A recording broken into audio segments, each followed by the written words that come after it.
এটা গত মাসে শেষ হয়ে গেছিল। আমরা বললাম যে না, এটা সারা বছর ধরে চলুক। তারা যে ধরে সব যে ফুটবল আর ক্রিকেট খেলতে হবে তা না, হাডুডুডু থেকে শুরু করে গ্রামে কত রকমের খেলা আছে, সব খেলাতে প্রতিযোগিতা হোক, আবৃত্তি প্রতিযোগিতা হোক, লেখা প্রতিযোগিতা হোক। মানে ছেলে মেয়েরা যেটা মনে করে যে আমরা অ্যাক্টিভ আছি, এটা বসে থাকলে ঘরে বসে আছি, কিছু বুঝতে পারতেছি না কি হচ্ছে, মন খারাপ হয়ে যায়, তাকে ব্যস্ত রাখার জন্য সেটা আমরা করছি। এবং এটা আন্তর্জাতিক একটা পরিমণ্ডল সৃষ্টি করা, সেই যেটা আমরা এখানে করলাম। ওখানে তারা খুব ভালো লাগছে যে আমরা তো আন্দাজে নিয়ে এসেছি তাদেরকে, তো জিজ্ঞাসা করি না আনবো কেন না। এখানে যে গ্রহণযোগ্যতা, সবাই খুব আগ্রহ সহকারে তাদের নেতৃস্থানীয়, বিশেষ করে মহিলা নেত্রী, এখানে তো খুব ইম্পর্টেন্ট মহিলা নেত্রী আছে, তারা খুবই উৎসাহ নিল, আগ্রহ করে, সেটা আমরা করলাম। তো সার্বিকভাবে আমি বলবো যে এটা খুব চমৎকারভাবে গেছে। আমাদের অসংখ্য ধন্যবাদ, আপনারা অনেক সহযোগিতা করেছেন আমাদের। আমরা বেশি সময় দিতে পারলে ভালো হতো, কিন্তু এটা আমাদের জন্য বেশি প্রয়োজনীয় ছিল সময়টা দেওয়া। তাদের কাছে এসছে, এটা আমরা আমাদের যে কোনো সময় করতে পারি, কিন্তু এটা সময়টা মিস হয়ে গেলে আমরা আর করতে পারবো না। তবে সর্বপর্যায়ে এটা কি কি পর্যায়ে হয়েছে, আপনাদের খবরগুলো পত্রপত্রিকায় আসছে কিনা এখানকার যাই না, কিন্তু বাংলাদেশের পত্রপত্রিকায় পাবেন। ওখান থেকে যেহেতু এখান থেকে খবর পাঠাচ্ছেন, আমাদের প্রেস উইং যারা আছে তাদের খবর পাঠাচ্ছে, কাজে ওখান থেকে আপনারা খবর পাবেন। আজকে যেটা করবো, আপনাদের কাছ থেকে শোনা, আমার কথা আসলে বলার কথা না, আপনাদের কাছ থেকে শোনা।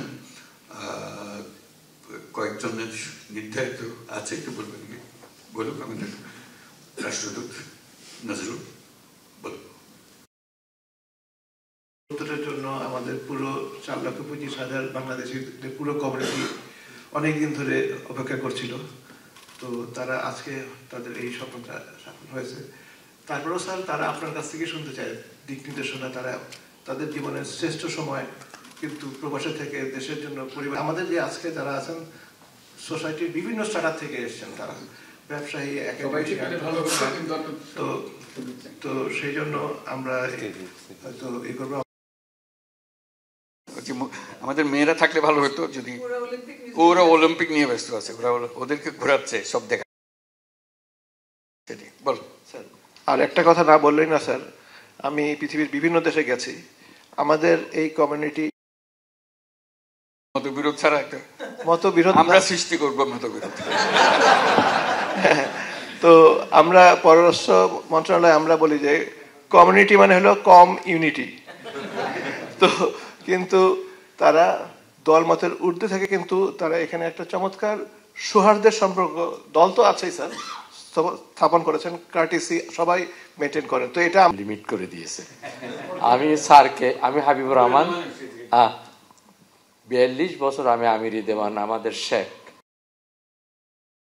ইনকাম ট্যাক্স বাংলাদেশে আমরা ফর যারা এক্সপার্ট, আমরা আবার আপনাকে ধন্যবাদ জানাচ্ছি। আমাদের সুনজরে দেখবেন রেমিটেন্স। আসসালামু আলাইকুম। Thank you. আসসালামু আলাইকুম। এটা বাংলাদেশের যোগাযোগটা মজবুত করা, শক্ত করা, এবং এর ভিত্তিতে বাংলাদেশের অর্থনীতিকে মজবুত করা।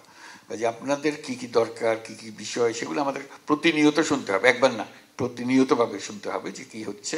যেহেতু করে আপনাদের রাস্তায় সহজ করে দিলে আমাদের জন্য জিনিসটা মঙ্গলজনক হবে। যেহেতু আপনারা যা করছেন, এটা আপনারা হয়তো আসার সময় মনে করেন না যে দেশের মঙ্গলের জন্য আসতেছেন, নিজের চাকরি বা নিজের ব্যবসার জন্য এসছেন, কিন্তু আপনারা বড় রকমের সহজতা করছেন। বিশেষ করে এই বিপদের দিনে আপনারা না দাঁড়াইলে বাংলাদেশ সোজা হয়ে দাঁড়াতে পারত না, আপনারাই তারা শক্ত করে রাখছেন। এই পর্যন্ত যে মজবুত হয়েছে, এই যে ফয়জুল একটা বলবে নাকি কি করছো তোমরা এই টাকা দিয়ে, এটা বলো যে কত পয়সা আদায় করে, যে দেনা শোধ করলে, দেনা শোধ করলে, এটা বুঝতে হবে তোদেরকে। খুব আপনারা জানেন যে অর্থনীতিকে একটা বিধ্বস্ত অবস্থায় রেখে দেওয়া হয়েছে। আমার শুধুমাত্র বিদ্যুৎ জ্বালানি খাতে মানে বকেয়া, মানে এলএনজির পাওনা, তারপরে তেলের পাওনা 3.2 বিলিয়ন ডলার ছিল। তো সেইটাকে এই আমরা মাত্র 8 মাসের সরকার, এই 8 মাসের সরকারে আমরা এটা 600 মিলিয়নে নিয়ে আসি। তো এইটা পরিশোধ করার সম্ভব আপনাদের সহায়তার জন্য আর কি। তারপরে এছাড়াও অন্যান্য বিভিন্ন কাজে আপনাদের এটা, ওই জন্য আপনাদের উপরে কিন্তু আমাদের অর্থনীতি নির্ভরশীল। জি জি, আমাদের রিজার্ভ বাড়ছে।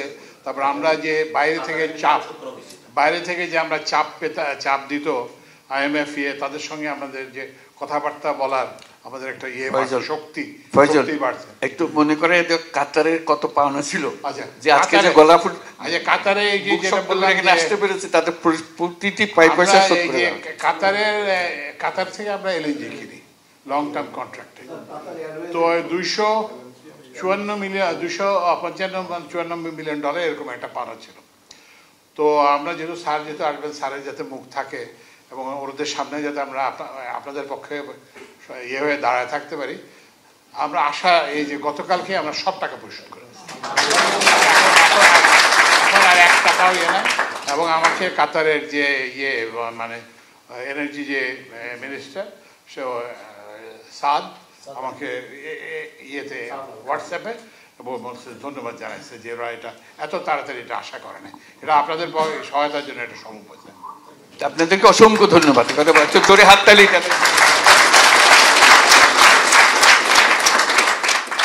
এবং কাতার এয়ারওয়েজেরও এক পাই পয়সা আমরা অপূর্ণ রাখি নাই, এটা আমাদের মস্ত বড় শক্তি দিয়েছে এবং সেই শক্তির মূল হলেন আপনারা। আপনাদের এক একজনের টাকা বিশাল, অসংখ্য ধন্যবাদ আপনাদেরকে দেশের পক্ষ থেকে, জাতির পক্ষ থেকে। এরপর আলী সাহেব প্রধান উপদেষ্টা স্যারের সাথে এখানে একত্রিত হওয়ার মতো তৌফিক আদায় করেছেন। আমি 36 বছর যাবৎ কাতারে আছি, 1000 রিয়াল বেতনে 10 বছর কাজ করছি। এখন আমার 14টা কোম্পানি, সেখানে 1200 বাংলাদেশি কর্মরত আছে। দোহার সবচেয়ে বড় লিমুজিন কোম্পানিটা আমার, পিকুইক গ্রুপ, পিকুইক লিমুজিন, সেখানে 900 ড্রাইভারের উপরে কর্মরত আছে আলহামদুলিল্লাহ। আমি প্রবাসীদেরকে নিয়ে 2-4টা কথা বলবো। প্রবাসীদেরকে এয়ারপোর্টে আরেকটু সুযোগ সুবিধা করে দেওয়া, যেভাবে নাকি আমরা পরিবার নিয়ে যারা যাই তাদের জন্য আলাদা একটা লাইন যাতে থাকে, এবং হয়রানি বন্ধ করা। প্রায় আমরা খবরে দেখি ব্যাগগুলো কাটা হয় এবং প্রবাসীদের গায়ে হাত পর্যন্ত তোলা হয়। এই জিনিসগুলো থেকে যাতে স্যার আমাদের প্রবাসীরা আরেকটু রিল্যাক্স হতে পারে, যাতে আমরা আমাদের মনের খুশিতে দেশে প্রবেশ করলেন, এই খুশিটা যেন অনুভব করতে পারেন। তো সেই জন্য আমরা বলছি যে তাদেরকে ভিআইপি গেস্ট হিসেবে ট্রিট করবা। এরা সবাই আমাদের ভিআইপি, তারা আসছেন, তাদের সমাদর করা, তাদের জায়গা দেওয়া, লাউঞ্জ।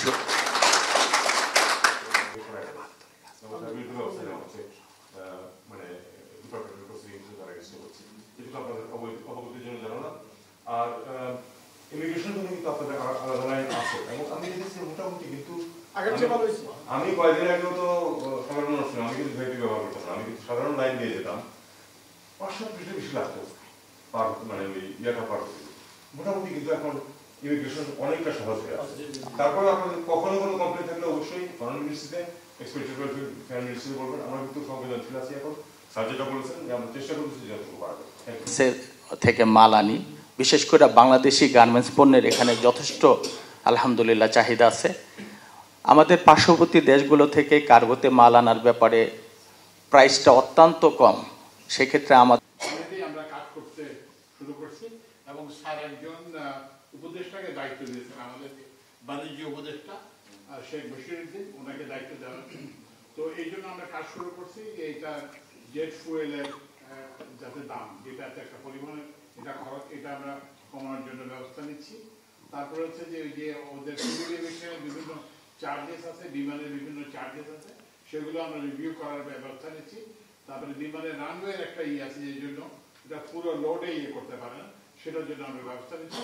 অচিরেই আমরা আশা করবো যে এই যে কার্গো যে ভাড়াটা যাতে বেশি করে ঢাকার, আপনারা জানেন যে ভারতের আগে আমরা ভারতের মাধ্যমে আসতো, সেই সুবিধা এখন বন্ধ করা হয়েছে।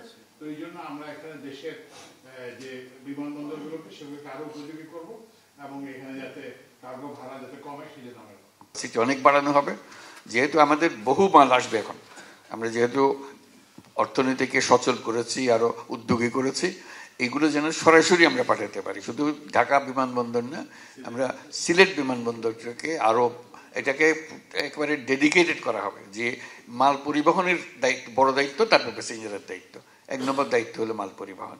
চট্টগ্রামকেও সেটা করা হচ্ছে, যে ওখানে মাল পরিবহনটা আগে প্যাসেঞ্জার নিয়ে ব্যস্ত, মালের দিকে খেয়াল করতো না। এটা যেন এটা অপাঙ্ক্তীয় একটা জিনিস। আমরা বলছি যে না, সেটা খুবই গুরুত্বপূর্ণ, কারণ আমাদের পুরো অর্থনীতি চলতেছে, কত মাল আমরা পাঠাতে পারলাম, কত সস্তায় পাঠাতে পারলাম। সস্তায় পাঠাতে না পারলে আমাদের জিনিস মানুষ কিনবে না, তো আমরা এই দাম তো গ্রাহকের কাছ থেকে আমার নিতে হবে। কাজেই ব্যবসায়ী আর কাজ করতে পারবে না। আমাদের কাজগুলো যত কমানো যায়, আমরা একেবারে টপ প্রায়োরিটি দিয়েছি। এটা জোরে সোরে কাজ হবে, সেটার জন্য কিভাবে করবে আমরা বিভিন্ন কোম্পানির সঙ্গে আলাপ করছি যে পরিবহনটাকে আরো মজবুত করা, দ্রুত করা, সহজ করা, এটাই আমাদের মূল কাজ। এটাকে না হলে অর্থনীতি চলবে না। তাআলার কাছে শুকরিয়া আদায় করি, আমরা আপনাকে পেয়েছি। আপনার এবং আপনার সাথে যারা আছেন সকলকে দীর্ঘ আয়ু দান করুক আল্লাহ সুবহানাহু ওয়া তাআলা, সুস্থতা দান করুক। যেভাবে আলহামদুলিল্লাহ বিশ্বের মানচিত্রে বিশেষ একটা দেশ ছাড়াও আপনি আমাদের দেশকে উজ্জ্বল করছেন, আলহামদুলিল্লাহ, আল্লাহ আপনাকে আরো করার তৌফিক দান করুন। পাশাপাশি দ্রব্যমূল্য যেভাবে কন্ট্রোলে নিচ্ছেন স্যার, রমজানে যেখানে গত 24-এ 180 টাকা কেজি পেঁয়াজ খেয়েছি, আর এখন শুধু 50-60 টাকা খাইছে মানুষে, আলহামদুলিল্লাহ, আল্লাহ সকল মানুষের দোয়া আপনার প্রতি রইল। আমার দুইটা বিষয়, একটা বিষয় হলো ইসলামিক ব্যাংক সংক্রান্ত, যে বিষয়ে আপনি গোটা পৃথিবীতে নাম করছেন। তো ইসলামিক ব্যাংকটা আগের জায়গার মধ্যে যদি ফিরে আসলে আমরা প্রবাসীরা, সকল বিশ্বের মানুষই, বিশেষ করে প্রবাসীরা আশ্বস্ততার জায়গায় যদি ফিরে পারি। আজকেও এখানে আলাপ করেছি, গতকাল আমরা আলাপ, আলহামদুলিল্লাহ, এর সঙ্গে একটা যোগাযোগ হচ্ছে আমাদের ইসলামিক ব্যাংকগুলোকে একেবারে উঁচুতে তুলে দেওয়ার জন্য। জাযাকাল্লাহ খাইর। আর দ্বিতীয় সবচেয়ে গুরুত্বপূর্ণ বিষয় যেটা, সেটা হচ্ছে এই স্যার, আপনি মাঝপথে নৌকা ডুবাই দিয়েন না। তার মানে হচ্ছে প্রয়োজনীয় সংস্কার এবং আমাদের যে প্রাণের দাবি দৃশ্যমান বিচার হওয়ার আগে আপনি বিদায় নেন না। আপনার একটু সময় লাগবে, এই সময় আমরা দিতে প্রস্তুত আছি। এই জিনিস প্লিজ স্যার আপনি এই কাজ করবেন না। কোটি কোটি মানুষের হৃদয়ে আপনি থাকবেন এবং এই আশা আমরা করি। এইটা যদি আপনি করতে পারেন তাহলে গোটা মানে দুনিয়াতে আপনি ইয়ার প্রতিদান পাবেন, আখিরাতেও পাবেন। আমরা অপেক্ষায় আছি যাতে করে আমরা এইটা পাই, কারণ আপনি যদি এইটা করে নিয়ে। ইয়াকা না'বুদু ওয়া ইয়াকা নাস্তাইন। আসসালামু আলাইকুম। মাননীয় প্রধান উপদেষ্টা, আমি রাকিব মোহাম্মদ মিলকান, একজন সোশ্যাল ওয়ার্কার। আমাদের সামাজিক platform, social network platform friendsunity.com, যার slogan we work for society, এর পক্ষ থেকে আপনাকে জানাচ্ছি আন্তরিক শুভেচ্ছা অভিনন্দন। আমি বিশেষ করে বাংলাদেশ কমিউনিটির একমাত্র শিক্ষা প্রতিষ্ঠান বাংলাদেশ MHME স্কুল অ্যান্ড কলেজের বিষয়ে আপনার সদয় দৃষ্টি আকর্ষণ করছি। আজ আমাদের ছোট্ট একটি প্রতিনিধি দলের এমনি একটা খবর জানার জন্য, এরকম হাই স্কুল লেভেলের ছাত্রছাত্রী কত হবে কাতারে? দোহাতে বলেন, দোহাতে কত হবে? আমি ইসরাত আরা ইউনুস বলছি। আমি কাতারে আছি 2008 থেকে। আমি বাংলাদেশে আমি কর্পোরেট ব্যাংকার ছিলাম। আমি একটা ছোট্ট, যেহেতু হাবিব ভাই রিকালেকশন করলো তার মেমোরি, আমিও আপনাকে একটা রিকালেকশন করাতে চাই। কালকে আপনি বলছিলেন আমাদের ইনভেস্টমেন্ট সামিটে যে গ্রামীণ ফোন যখন শুরু হয় তখন টেলিনর থেকে ওরা ফান্ড দেওয়ার কথা।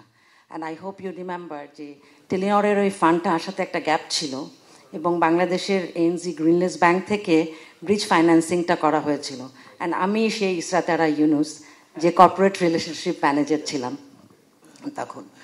তো আমি কাতারে 2008-এ আসার পরে আমি HSBC ব্যাংক মিডল ইস্টে আমি কাজ করেছি। বাংলাদেশে আমি আমেরিকান এক্সপ্রেস ব্যাংকে ডিরেক্টর হয়ে যাওয়ার পরে আমি রিটায়ারমেন্টে চলে যেয়ে আমি কর্পোরেট ওয়ার্ল্ডে ছিলাম। বাট কাতারে যখন আসি তখন আমি আবার ব্যাংকিং সেক্টরে চলে যাই। তো তারপরে আমি 5 বছর পরে নিজেই আমি এখন ফিনান্সিয়াল অ্যাডভাইজারি ফার্ম আছে আমার QFC এর আন্ডারে। অ্যান্ড আমরা গত 9 বছর থেকে কাতারে কাজ করছি। বাট আমি যেটা সবসময় অনুভব করি যে কাতারে আমরা আসলে খুব ছোট হিসাবে আমাদেরকে দেখা হয় বাঙালিদেরকে, এবং এটার বিভিন্ন কারণ আছে। তার মধ্যে আমার কাছে আরও একটা কারণ খুব মনে হয় যে আমরা যখন কোনো কারণে বাংলাদেশ এমবেসিতে আসি, পার্টিকুলারলি আমাদেরকে, আমি জানি যে এরপরও ম্যানেজমেন্টের প্রশ্ন তো অবশ্যই আছে, কিন্তু যেমন আমি কিছু বিষয়ে যখন ফাইন্যান্স অ্যাডভাইজারকে বললাম একেবারে শুরুর দিকে অক্টোবর মাসে, উনি বললেন যে 1 টাকাও দিতে পারবো এই ফাইন্যান্সের। আমি তার কাছ থেকে কিছু কিছু প্রতিশ্রুতি হালকাভাবে আদায় করেছি যে আগামী জুলাই মাস থেকে উনি কিছু কিছু টাকা দেবেন আমাকে। এই জিনিসগুলো আমার নজরে আছে। যেমন আমরা খুব সম্প্রতি যেটা করেছি, ওমানে আমাদের বিল্ডিং যেটা আছে এই আকারের আরেকটা বিল্ডিং দিচ্ছে আমরা, কারণ আমরা দেখতে পাচ্ছি যে আমাদের বিশাল ওখানে 8 লক্ষ মানুষ আছে, তাদেরকে সার্ভিস দেওয়ার জন্য একেবারেই অপ্রতুল। মানে তারা এই প্রচন্ড গরমের মধ্যে রাস্তা দিয়ে থাকতে হয় ঘন্টার পর ঘন্টা, এটা যাতে করতে না হয় এই জন্য আমরা এটা করতে আশা করি আগামী 1-2 সপ্তাহের মধ্যে আমরা এটা করতে পারবো ওখানকার জন্য। একইভাবে আমরা মধ্যপ্রাচ্যের এমনিতে স্যার একটা সিদ্ধান্ত সেক্রেটারি সাহেবের সাথে মিলে আমরা নিয়েছি সেটা, এবং সেই সাথে হোম মিনিস্ট্রিও, কারণ তাদেরও কিছু বিষয় আছে যে মধ্যপ্রাচ্যের প্রতিটি মিশনে আমরা রিসোর্স বাড়ানোর চেষ্টা করবো, কারণ এখানে অনেক মানুষ এবং তা আমাদের রেমিটেন্স একটা বড় অংশ এখান থেকে তারা প্রত্যেকটা সফর করছে আমাদের মিশনগুলো সীমাবদ্ধতার কারণে। একটা বিষয় যেটা আমাদেরকে আমি অন্যান্য অথরিটিকে বলেছি যে আমাদের গত 10 বছরের দিকে যদি আমরা তাকাই আমাদের মানুষের সংখ্যা অনেক অনেক বেড়েছে, অথচ সে তুলনায় কিন্তু সার্ভিস প্রোভাইড করার মতো যে জনশক্তি আমরা সেটা বাড়াতে পারিনি। তাহলে এটা এখন একটা মোটামুটি আমরা এগ্রি করেছি, শেষ পর্যায়ে আমরা স্যারের কাছে যাবো, কিন্তু তার আগে আমরা ফাইন্যান্স মিনিস্টারকে, ফাইন্যান্স অ্যাডভাইজারকে কনভিন্স করার আশা করি আমরা সফল হবো। আসসালামু আলাইকুম স্যার। স্যার আমি ইঞ্জিনিয়ার আব্দুল্লাহ মুরাদ।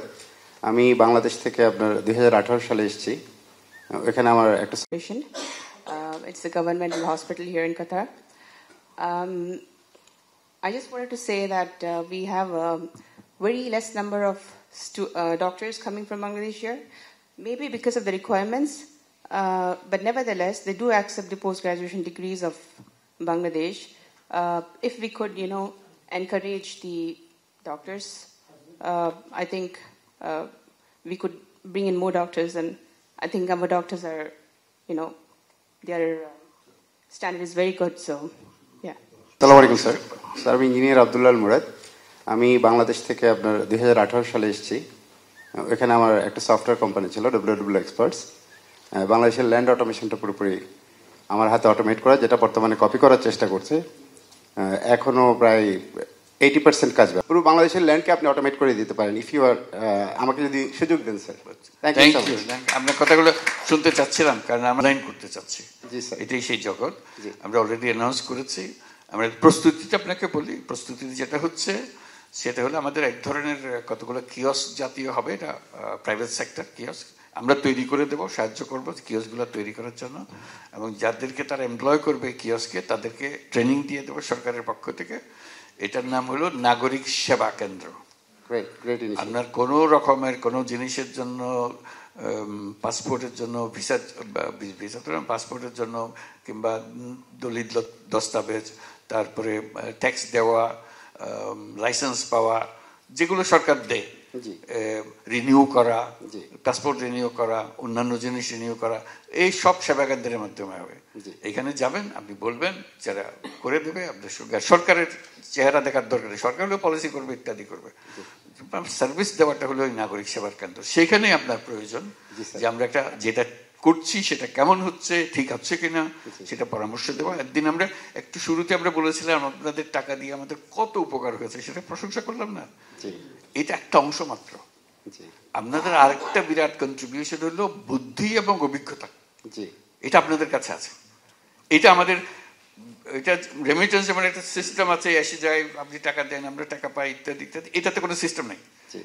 বুদ্ধি নিয়ে বসে আছে, প্রাণ জ্বলতেছে, কিন্তু কিছু করতে পারতেছে না, রাস্তাটা নাই। এই রাস্তা বাইর করার জন্য আমরা একটা অ্যাপ বাইর করতেছি। যারা প্রবাসী আছেন দুনিয়ার সব দেশে, তাদের জন্য যার যার জগতের একটা আলাদা অ্যাপের মধ্যে আপনি সমস্ত বর্ণনা দেবেন, আপনি কি করতে চান, কি করতেছেন, কি হলে ভালো হবে, পরামর্শ দিতে চান পরামর্শ দেবেন, অথবা বলবেন এটা হলে আমি এটা করে দিতে পারবো, এটা আমার হাতে আছে, আপনারা বললে আমরা করে দেবো। আপনি আপনার কথাটাগুলো বলবেন, প্রত্যেক জায়গায় কতজন মানুষ আছে, কে কি করছে, সব কথা আপনি এখানে দিয়ে দেবেন। এটা আপনাদের উপরে, ফিল আপ করে আপনাদের উপরে। আমরা শুধু ক্ষোভগুলো বানিয়ে দেবো। ক্ষোভগুলো বানিয়ে দিলে এই জিনিস, যাতে করে আপনাদের সঙ্গে আমাদের কন্টিনিউয়াস ইন্টারাকশন হয়। আপনি যে লোকের সঙ্গে কথা বলতে চাচ্ছেন সেই লোকের সঙ্গে ওইখানে কানেক্টেড হয়ে যাবেন। এটা এই চিঠি লেখালেখি ইত্যাদির মধ্যে নেই, যোগাযোগ সঙ্গে হবে। এই যে বললাম, এটা তো আমরা করতেছি। এই সিস্টেমটা কিভাবে আরো উন্নত করা যায়, আপনার মাথায় যদি কোনো বুদ্ধি খেলে এটার জন্য আমাদেরকে লিখলে, আমরা যারা এগুলো ডিজাইন করি তাদের বলে এটাও খেয়াল করো ওরা কি বলতেছে, এই জিনিসটা করা। কারণ আপনাদের বুদ্ধি ছাড়া আমাদের তড়িৎ গতিতে অগ্রসর হওয়ার কোনো উপায় নেই। কারণ আপনাদের কাছে সমস্ত বুদ্ধি, যেহেতু আমরা বৃহত্তর জগতে কাজ করি, আমরা ছোট্ট জগতের ভেতরে আছি এবং এই ছোট্ট জগতের মধ্যে খেলা যা কিছু করছে, কিন্তু আপনাদের সরলটা পরামর্শটা পেলে তখন এটা বিশাল জিনিস হয়ে যেতে পারে। এটা আন্তর্জাতিক পর্যায়ের হতে পারে, মানুষ কপি করতে পারে, যে ওরা করেছে বাংলাদেশে করেছে, এটাই সবচেয়ে ভালো হয়েছে। বলেন এখানের ই গভর্নমেন্ট যেটা আছে, এখানে গভর্নমেন্ট সার্ভিসের প্রত্যেকটা বিষয়, যেমন ধরেন ল্যান্ড রেকর্ডের কথা যদি আমি বলি, মোবাইল অ্যাপসে সব কিছু দিয়ে দেওয়া যায়। যেটা আপনি অলরেডি কিছুদিন আগে ডিক্লেয়ার করেছেন। হ্যাঁ, আমি ডিক্লেয়ার করা। বিসমিল্লাহির রহমানির রহিম। আসসালামু আলাইকুম ওয়া রাহমাতুল্লাহি ওয়া বারাকাতুহু। স্যার, আমি বাংলাদেশ গণ অধিকার পরিষদ, পাশাপাশি কাতারের প্রবাসী। লাইসেন্স পেতে কষ্ট হয়, আমি হাসপাতালের লাইসেন্স পাচ্ছি না, সেটা আমাদেরকে বলবেন। জি, উদ্যোগ আপনাদের জমি আছে, আপনার ডাক্তার আছে, আপনারা আপনাদের তো করবেন, এটা আমার কাছে কি চাই না। আমরা চাচ্ছিলাম স্যার, আপনি যদি একটা জমিন যদি বরাদ্দ দেন তাহলে আমরা সকল প্রবাসীরা মিলে জমির জন্য আটকে থাকবেন, এটা কথা হলো করার জন্য আমরা সকল প্রবাসীরা। ওই জমি তো আপনারা কিনে ফেলেন। এই সরকারের আসলে তো অনেক হাত দেখতে পাচ্ছি, আসলে তো ওই সময় নেই। বসো বসো বসো বসো বসো, ছবি তুলবো, এখানে বসবো, আপনারা এখান থেকে ছবি হবে, এগুলো তৈরি হোক। বাংলাদেশের ছবি এখানে চলে আসো, আমরা ওখানে বসবো, বসলে ছবি তুলে হবে। বাংলার ইতিহাসে গত 90 বছরের মধ্যে আপনি একমাত্র গ্লোবাল সেলিব্রিটি, পৃথিবীর সবথেকে সম্মানজনক অ্যাওয়ার্ড নোবেল বলেন না, এগুলো সবাই জানে। আমেরিকা